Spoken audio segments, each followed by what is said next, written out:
Hello guys! Nandito tayo sa labas ng dito sa labang bahay ng kapatid ko. So, dito tayo ngayon sa Cavite. Pakukuha tayo ng grapes kasi maraming grapes dito. Yan. So, kukuha tayo mga loads. Uunahan na natin yung may-ari. Kukuha tayo ng grapes. So, yung grapes niya nabuhay dito kasi ito, semento pero nabuhay siya mga lodi. Sige, kukuha tayo ng pagkain nating grapes. Ayan mga loads yan o yun.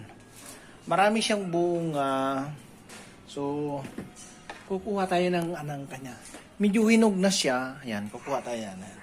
Mamimitas tayo ng yung grapes. Ayan mga loads yan. So, medyo marami ito. Uunahan natin yung may-ari. Nag-harvest na tayo ngayon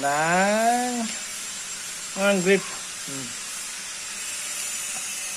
Akainin ko